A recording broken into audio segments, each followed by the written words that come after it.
मनन इसीलिए नहीं हो पाता कि हमारा लक्ष्य भगवत प्राप्ति नहीं है। सच्चे हृदय से जो प्रभु को प्राप्त करना चाहता है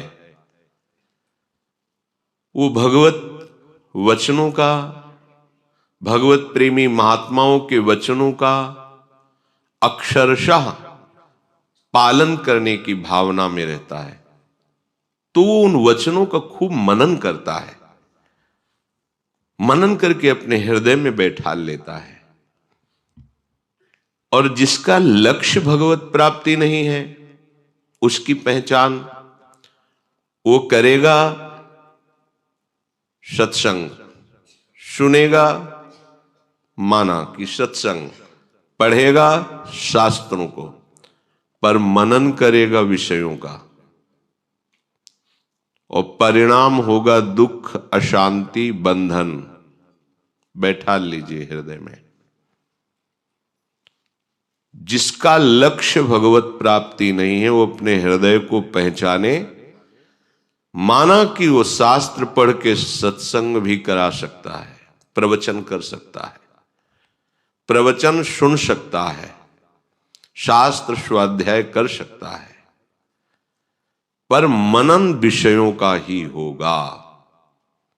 देख लेना, हृदय को देख लेना।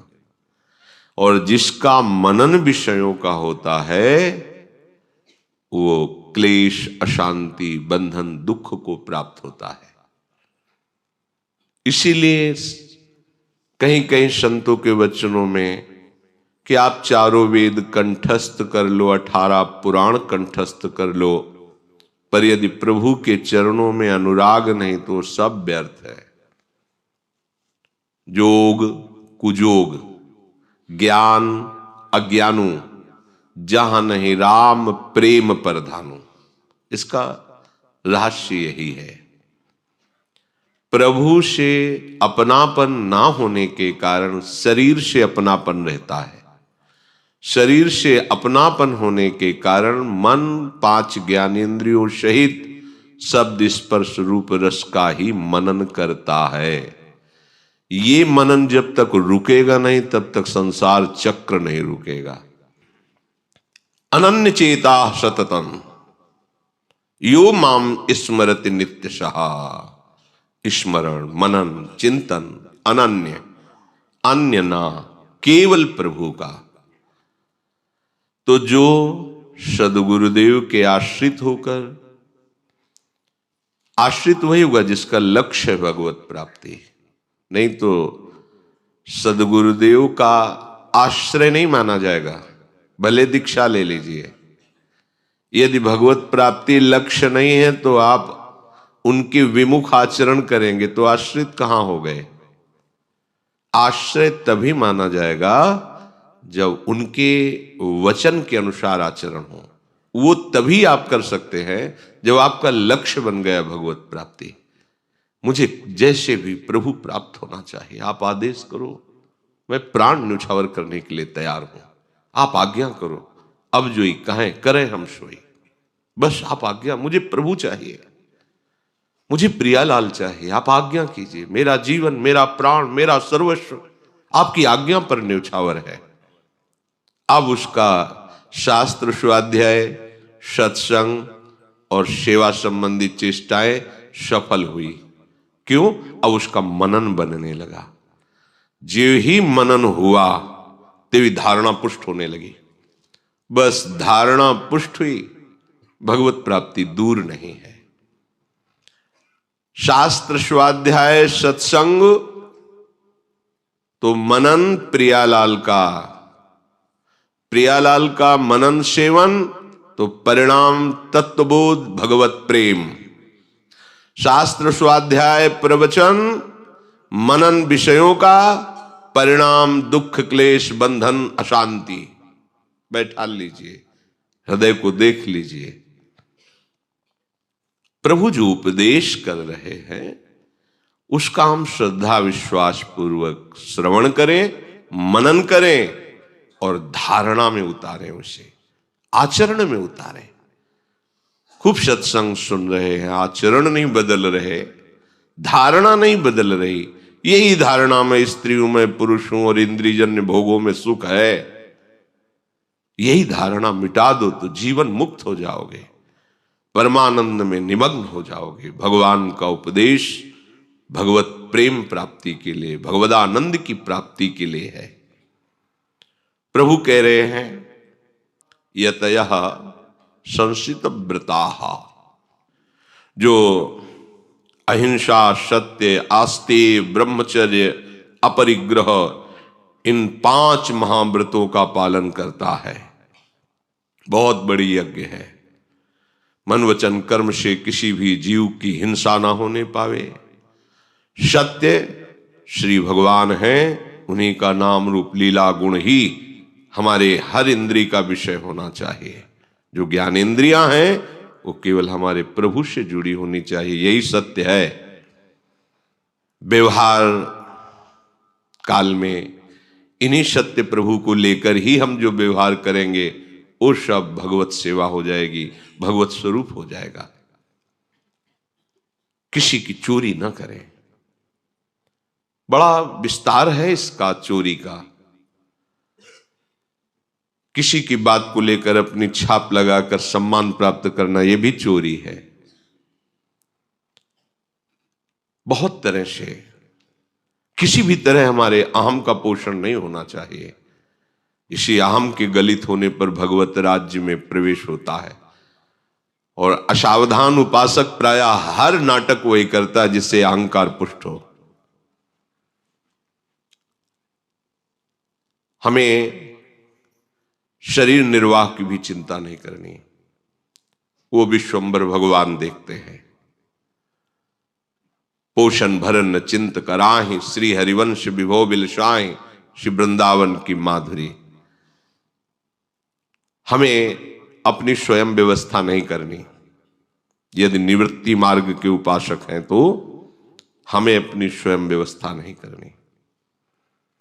हमारी शरीर, मन, स्वभाव अब सब कुछ प्रभु के चरणों में समर्पित हो, जैसे चाहे वैसे रखें।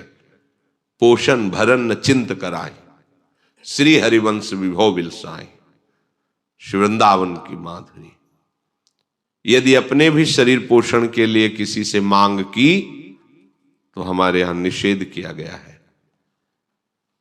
केति का आयु केतिक जीवन, काहे विनाशत काज हटकत। कितना तुम्हारा जीवन है, काहे को तुम दूसरे के आगे देखे मैं जोरे हाथ लटकत, हाथ जोड़कर हाथ फैलाना।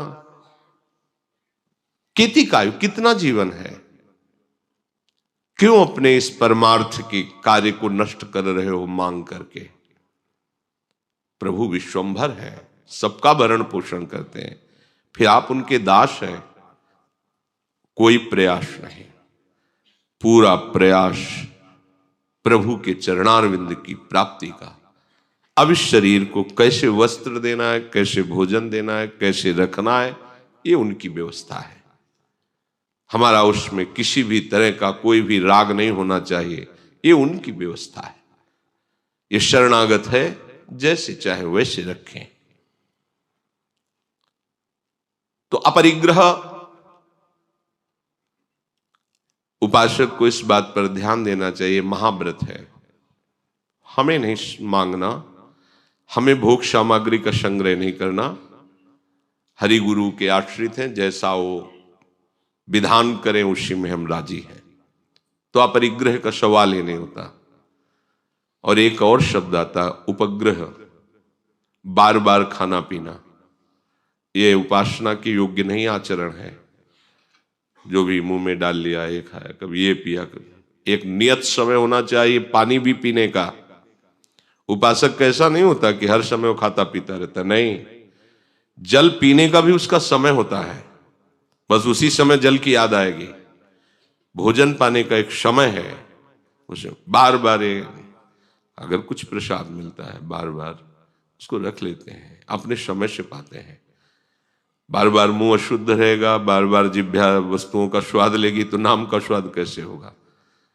पूज्य राधा बाबा तो एक बार ही भोजन, एक बार ही जल, बाल्टी में जल आता था, जितने गिलास उतने ही गिलास अंदर डाल लिया, खत्म 24 घंटे। चलो अलग भाव है। अगर आपकी ऐसी सामर्थ्य नहीं तो एक नियत समय होना चाहिए, सुबह इतना पी लिया, दोपहर की इतना, शाम के इतना, जल का एक, भोजन का एक समय। बार बार वो एकदम देखते हैं कोई कोई बोतल एक घूंट, ये दलित दुराए है। उपासक के जीवन में, संसारी पुरुषों को होता रहता है, ओ थोड़ा थोड़ा पानी जाना चाहिए, स्वास्थ्य क्या करेंगे ऐसे स्वास्थ्य का, जो बार बार पानी की याद करावे, भोजन की याद करावे, विषयों का चिंतन करावे। नहीं, उपासक की ऐसी ले बोतल, बिस्कुट, नमकीन, हाँ एक बिस्कुट, हाँ ये ऊपर चिड़िया थोड़ी चुना रहे हो, मन का पोषण थोड़ी करना है, मन को मारना है। ये उपग्रह बार बार खाना पीना ये उपासक के लिए बिल्कुल ठीक नहीं। आप भगवत मार्ग के पथिक हो, अपने जीवन को खिलवाड़ में मत फंसाओ। सच्ची मानिए, कई कई दिन गंगा जल से ही जीवन चलाओ। कभी भगवत कृपा से कि भोजन नहीं मिला तो हम ढीले हैं या चेहरा उदास है, कभी नहीं होगा।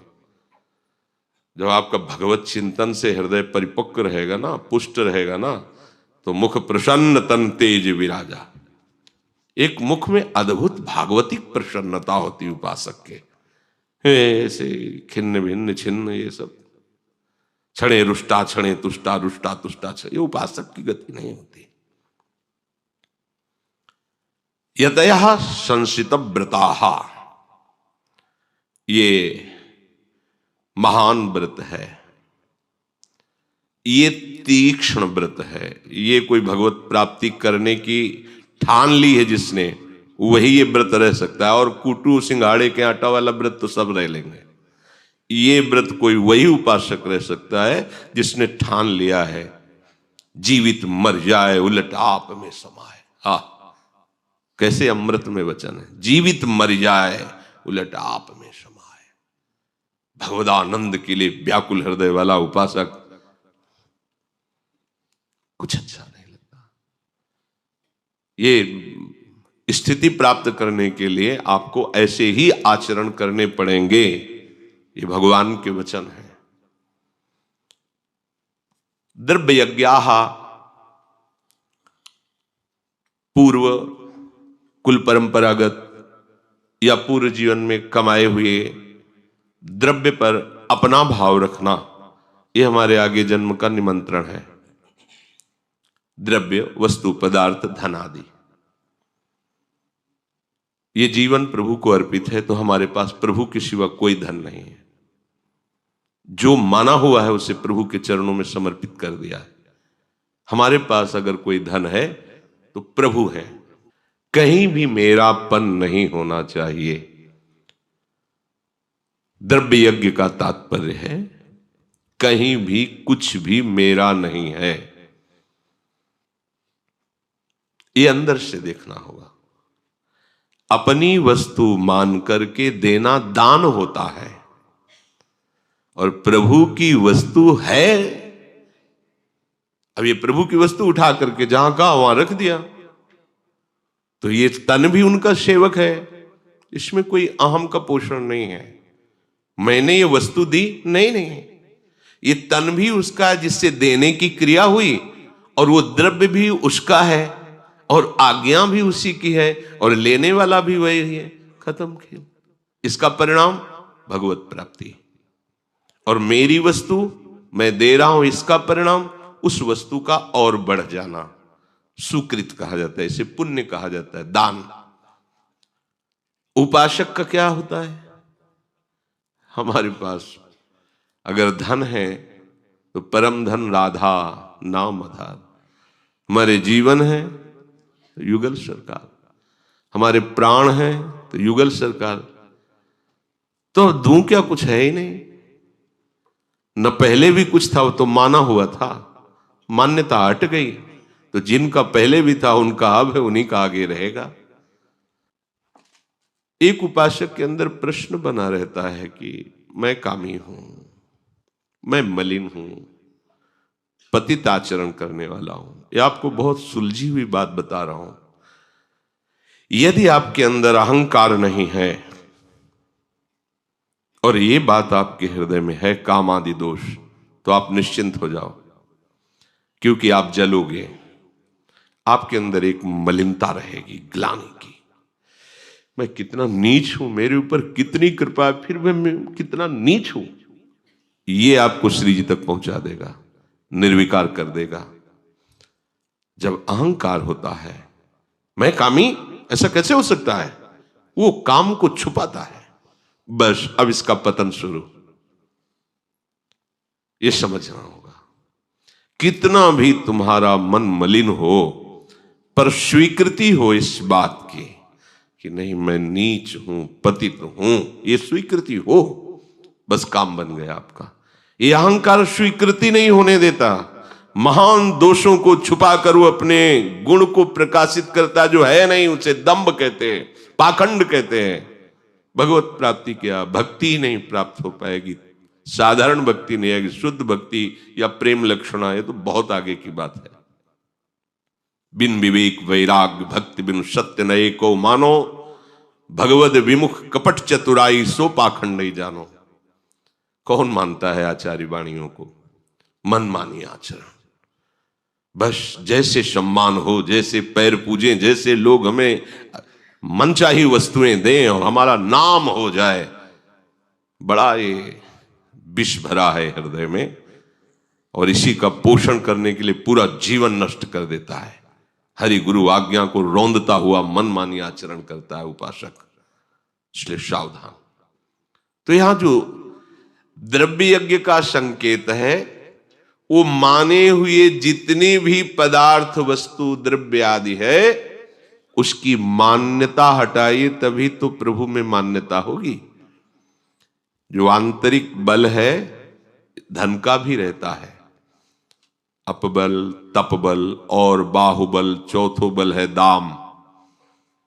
और अगर इन चारों में से एक भी कोई है, तो प्रभु के बल का आपको अनुभव नहीं होगा। जो मेरे बल से वृंदावन रानी, ये बात नहीं आएगा। शूर किशोर कृपा ते हारे, हार गया, कोई बल उसके पास नहीं है। सब बल हारे को हरि नाम, ये आ गया। सब बलों का महाबल परम धन राधा नाम आधार आ गया। अब हृदय हर समय सदैव इसी स्मृति के महासुख में डूबा रहे। मधुर मधुर स्मरण चल रहा है। और जब ऐसा होगा तो केवल नाम नहीं चलेगा, रूप छाया रहेगा। और जब रूप में आसक्ति हो जाएगी तो लीला स्फुरित हो जाएगी, रूप की सेवा प्रारंभ हो जाएगी, मानसिक सेवा प्रारंभ हो जाएगी, सब बात बन गई। मन, ब्रह्मचर्य और प्राण तीनों का एक संयोग है।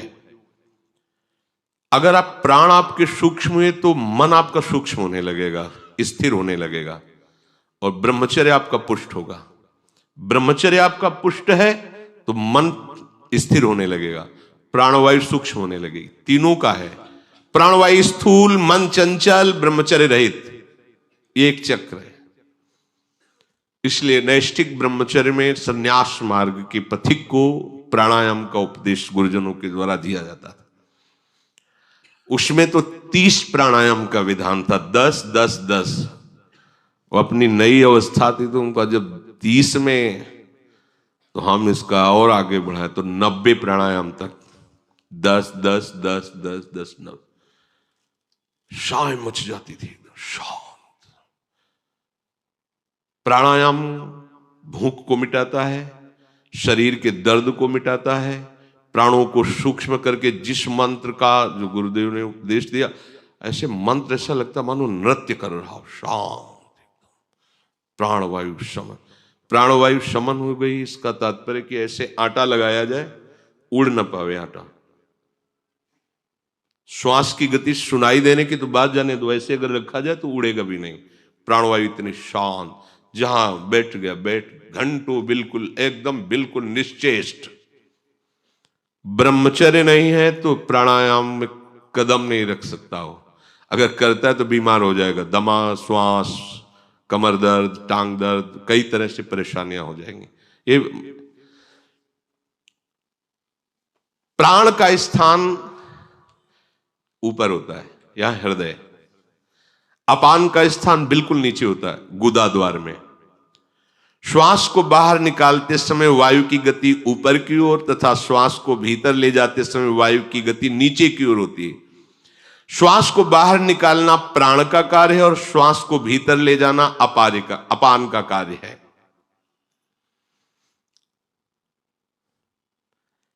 बाहर की वायु को बाईं नासिका चंद्र नाड़ी के द्वारा भीतर ले जाते हैं। दाहिने सुर को इसे बंद कर,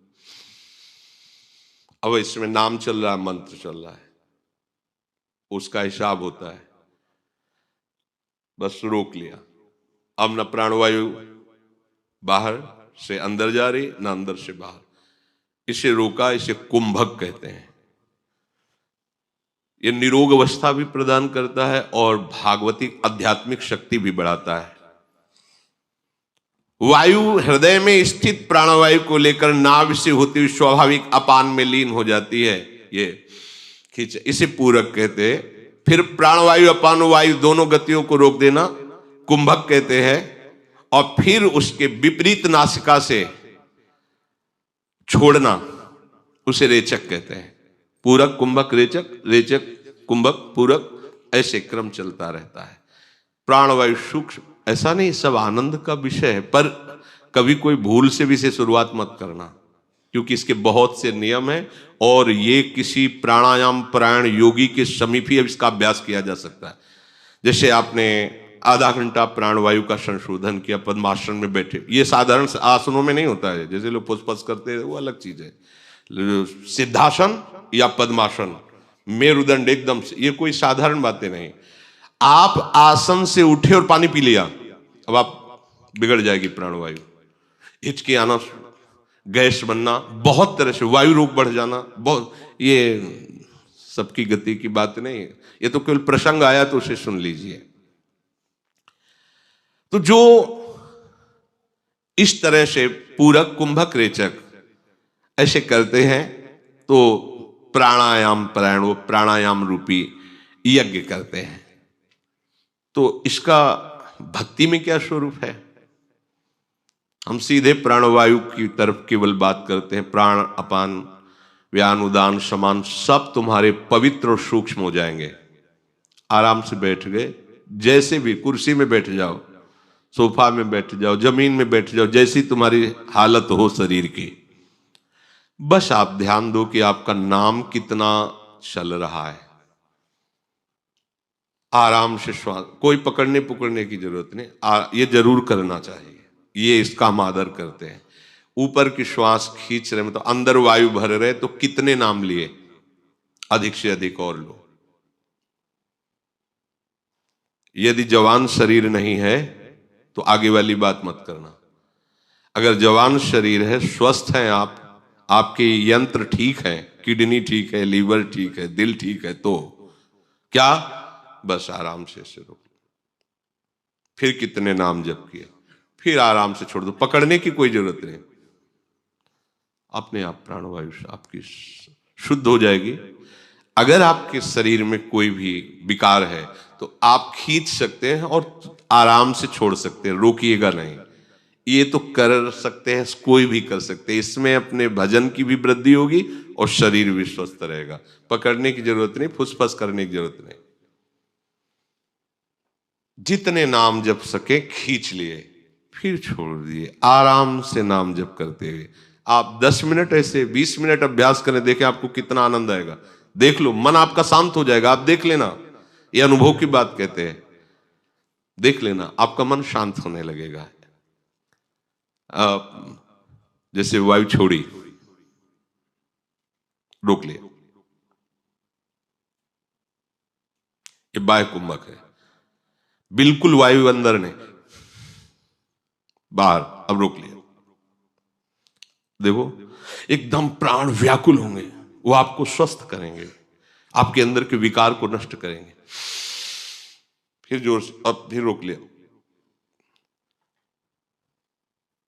शरीर स्वस्थ रहेगा और भजन में मन लगेगा पक्का। ये तो अनुभव की बात कहते हैं आपको, पक्का बहुत आनंद आता है। अगर शरीर आपके सिस्टम ठीक नहीं है तो राधा राधा राधा राधा राधा राधा राधा सब ठीक हो जाएगा, सब सूक्ष्म हो जाएगा। जब भाव बढ़ता है ना तो शरीर की शुद्धि नहीं रहती भैया, शरीर की शुद्धि, दिमाग काम करना बंद कर देता है। कौन देखे कि कौन सा प्राणापान व्यान समान उदान सब चले जाते हैं, राधा राधा राधा राधा। पर यदि शरीर ठीक है और आपको ब्रह्मचर्य बहुत समय तक संभाल के रखना है तो थोड़ा आसनों पे बैठकर ऐसा करें तो कोई निषेध नहीं, क्योंकि उस समय हमारा भगवत चिंतन चल रहा है।